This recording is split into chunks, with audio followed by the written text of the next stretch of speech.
What's going on, guys? Aarava here, and welcome back to my Let's Talk F1 2017 series. In this one, for the brand new Toro Rosso, the STR12. What a car is looking like. Just such a different livery to it. So let me know what you think in the comments below of the brand new skin for the Toro Rosso. I am absolutely in love with it. It's absolutely stunning, in my opinion. It's just lovely, and the car itself has some great aerodynamic details, so let's take a look at that and dissect the car a little bit. So straight away, Toro Rosso with a blown wheel nut at the front. We've seen a lot of teams have that, so that's nothing really new. If you haven't watched any of my previous videos, I do recommend you go check that out, but I'll briefly explain. Basically, air goes through the brake duct. Part of the brake duct will have a secondary duct within it, and the air will simply pass straight through, won't even touch the brakes, come out of the wheel nut, and that will help smoothen the entire flow going around the side of the car. Interesting little to know, I haven't circled it, but at the front wing, Toro Rosso's front wing at launch, even in person, a little bit simple on the end plate, on the actual outside where the Red Bull is, on the red face.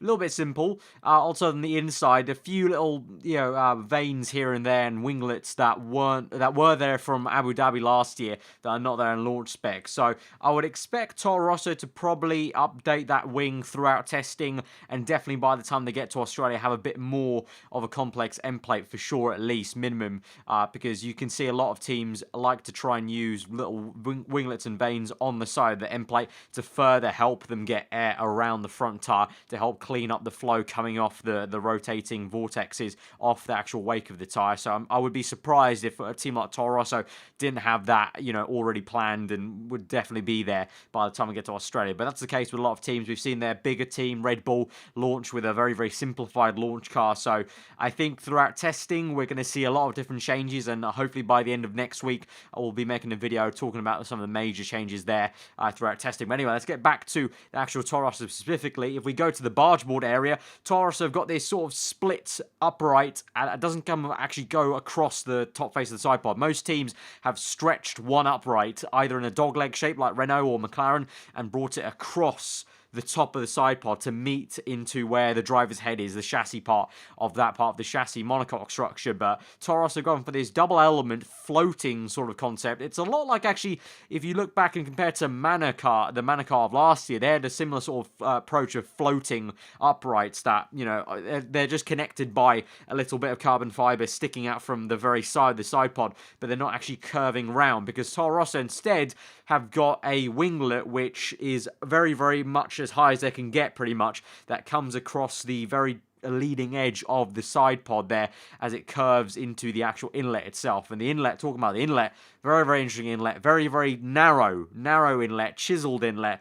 Toro Rosso very, very confident in the cooling they can get to that car via, obviously, the big air box they've got at the top that they retained from last year. Moving to the actual barge board itself, at the moment looking like a simple, just larger barge board. No double element, no slot gaps in the barge board to cut drag, but on the floor of the barge board, some intricate little details, 3 different points where the floor of the barge board curls up on itself, but no drag cuts. But again, that's something that could easily be implemented within testing, and don't be surprised to see that there. If we move it further back down the car, then talking about the actual side pod itself, as per usual, Toro Rosso always have a very unique sort of side pod design where it sort of kinks on in itself midway through and gets even thinner than it starts off with at the front of the side pod. And they've got a really nice undercut at the very back there, so really nice to see. And that was there from last year, so retained the same sort of shape. So even though they've got a different engine now, and an up-to-date engine with the rest of the competitors, most of them, they haven't really had to change the configuration of how they lay out their engine, how they package it. At the top, shark fin there, probably one of the better looking shark fins, along with Haas, as I mentioned earlier on today in the Haas video, but I like the way they've used that. They've also not completely made it flat as it connects to the engine cover right at the back, and they've used the Red Bull to kind of mask it a little bit. I think it's probably one of the better uses for the shark fin in terms of livery-wise. But getting back to aerodynamics, at the very bottom, towards the front of the rear tyre, they've got 2 uprights close together that are right ahead of that area between the rear tyre and the rear wing, so that will direct flow in between that gap to try and create a vacuum seal between the rear tire and the rear wing. So that's how they're going to do that. They've also got this very interesting curling up motion and S-shaped little slot gap rivet, I would say, divot, I guess, right ahead of the rear front tire. So that's a very interesting concept. Probably, again, trying to squirt air into that region. And then up top, they've got that classic slot gap, open-ended slot gap, which they themselves, Toro Rosso, were the team to very first introduce this concept of the open-ended slot gap. I think 2 years ago, I think it was. Don't quote me, I might be wrong there, but they were definitely the first ones to introduce that open-ended slot gap. So they've retained those. They've actually got quite a nice curving one as it curves down slightly. So just slightly maybe bleeding some air also downwards. And they've got two slots right at the leading edge of the end plate as well that definitely bleed air down towards that diffuser to make it work a lot more efficiently. If we move on to the in real life photos of the Toro Rosso, you can see also something I haven't mentioned yet, but you can see it clearly there. A Mercedes style sort of nose. Very, very small point where the nose actually meets the main plane of the front wing. So that's going to be very, very fragile. I think, hopefully they've reinforced that quite well. And I'm sure they would have tried to make sure it's as strong as possible. But a lot of things picked out here. So let's go through them, kind of zoom in and so you can kind of really tell what I'm talking about. So we're going to start off with the Toro Rosso's S-duct. It's got an S-duct this year. And in terms of the inlet for the S-duct, I think there might be two positions. It's hard to really tell, honestly. So I can't actually fully confirm where the S-duct entry is. It could be the most bottom one on the left here. Now, that would be a very, very similar S-duct entry to the one Mercedes have, and because Toro Rosso have got a mimicking nose like Mercedes, I wouldn't put it past that entry point being that. But there's also a small dark structure just up to the right of it, just further up the nose, which could also be an entry point, but I can't really tell. I've tried to brighten the picture as much as I can, just not possible to tell. Hopefully there'll be some better pictures throughout testing, and obviously even later on this evening that you might be able to tell. But anyway, moving on to the left side of the car, to the brake duct, to the brake plate. They've got a nice little winglet on the bottom of the brake plate to affect flow, so you can imagine any flow on the underside of the front wing coming off is going to then get turned and affected and energized by this little winglet as it goes towards then the turning vanes and the barge boards of in front of the side pods. And then above, something that I didn't mention at the time, but something to note that's quite interesting is the suspension setup of the Toro Rosso, and it's actually related to the Mercedes setup. So Mercedes ran the suspension at launch, and generally I'm not really interested in mechanical workings of the cars, neither the engine. I'm more just aerodynamics. My undergraduate degree at the moment is in aerospace engineering, so I really just only look at the aerodynamics when I'm doing my degree, so it really didn't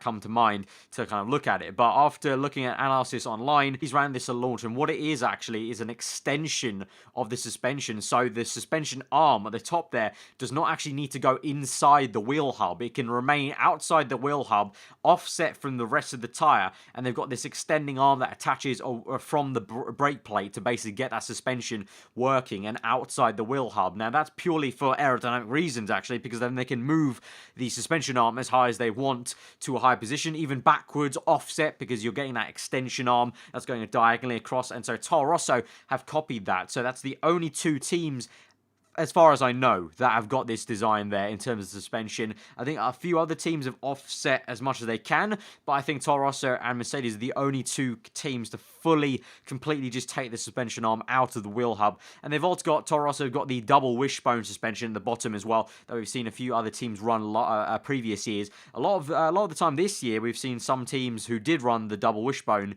and they've dropped it for this season for some reason. So, little variance there. But if we move on now towards the nose once again, actually just pretty much where the nose meets the bulkhead, we've got these lovely sculpted turning vanes and winglets underneath that actual bulkhead part of the Toro Rosso. So again, as I mentioned in previous videos, this will be any air passing underneath the front wing and also in between the nose cone and the start of the actual front wing cascade structure. Any air that goes there is going to get going through all these slot gaps, and they're going to fine-tune how these turning vanes and winglets are shaped in a way to move the air to either right underneath the car or towards the barge boards and the side pod area. Moving to the side pod, again, you can see the side pod actual inlet is very, very trimmed on its bottom side. So very, very nice tight packaging for Toro Rosso there. You can see once again the winglet coming across from the actual place where the driver sits, and you can see one vortex generator connecting it to the actual side pod. But you can see it's very much forward of the actual side pod, unlike other teams where it's completely on top of the side pod. This one sort of hangs over about halfway over the side pod onto some free air there. And then I circled the rear rear end, just because it really focuses on how tight they've packaged that rear, because you can't even see really where the rear end actually starts and ends there behind the front of the side pod. So very, very tightly packaged Toro Rosso, and then just a few little markings for some detailing on the floor. So some nice intricate details for Toro Rosso. But again, if we move to the front wing, they've got the slight arching cascade structure to get the air tunneling effect around the outside of the tyre to clean up that air. But as I mentioned, strangely, no details, no slot gaps, no winglets, no vanes on the side of that end plate. So quite a simple structure for Toro Rosso there, but I'm hoping for their sake, and I think they will probably update that during testing. We then move on to a different angle, the rear end again circling that classic Toro Rosso open-ended slot gap at the very top, and then at the leading edge you can see faintly the two slot gaps I mentioned before in the video that will take air down to work that diffuser a lot more efficiently to get entire efficiency for that entire rear end, along with the shark fin, as I mentioned before in many videos as well now. The shark fin straightening air up and also concentrating air, trying to get it away from the main plane and clean it up in general to make that entire section just work more efficiently. But strangely, Toro Rosso, just like McLaren and Ferrari actually, have not shown the diffuser here on the car launch, so suggesting they may have something they want to try and hide potentially. But we've also seen some shots of the Ferrari car while it was doing a test run at their track on site. We saw some pics of the diffuser then, and it was nothing crazy out of this world. It looked very similar to maybe the Mercedes or, you know, the other cars we've seen. So again, also maybe just the fact they just want to hide it for the launch. Maybe they just left the cover on there. And from this side, you can see the real undercut profile as well of the side pod of the Toro Rosso. Really nice, really curved, aggressive undercut of the side pod, and then the general geometry of the side pod as it curves in on itself, kind of a secondary curve halfway down. And then finally you can see that floating upward structure yet again, and again you can see that here on the side view as we move on, and you can see that intricate detailing on the bottom of the barge board as well, as you've got the floor of the barge board curling up on itself, and again you can see the front turning vane. Moving to the rear of this picture, you can see the shark fin profile again, as I mentioned, didn't completely connect straight down to the engine cover itself. They sort of got it halfway and connecting to also the upright that joins the DRS flap activator. And then if we move to the bottom of the side pod, once again just showing off how undercut they've got that back of the side pod, really quite size zero. A lot of teams now have really fully got down this concept of a size zero, which McLaren and Red Bull really started doing in 2014. And then finally from this view, this was actually from a video Toro Rosso released, so a sort of T-cam almost view. But you can see what I meant by the winglet that comes across. From this angle even, it doesn't look like it's completely at all, not even over the side pod, but from side on you can see it's about halfway over the side pod leading edge, and then it's hanging over free air. So that's basically Toro Rosso's effective wing version of what we've seen from the Haas car, the Ferrari car, the Mercedes car, but Toro Rosso have decided to get it quite close and tight to where the top of the side pod is. So we may see Toro Rosso maybe duplicating these winglets and placing them a bit further forward of the car, maybe lower down after they see what Ferrari and Mercedes have done as well. But that's been the Toro Rosso, a very striking car, in my personal opinion, a really lovely looking car. Love the fact they changed that. There were some rumors they're going to go for the sugar-free one, the one that I made in my driver, but alas, it is this one, but I still love this one nonetheless. It works so well, and just think it's so clean. You've got the silver bull. The bull this time finally is not the kind of made-up, kind of artsy bull. It's the actual Red Bull bull from their logo, but just in silver now, and I think the paint scheme works really well, really well. And on track, in the video Toro Rosso released, the car really does just look at home there, especially with the red apex colours. So that's been the Toro Rosso. Let me know what you thought. If you did enjoy the video and found it helpful, hit that like button. Let me know what you thought in the comments below.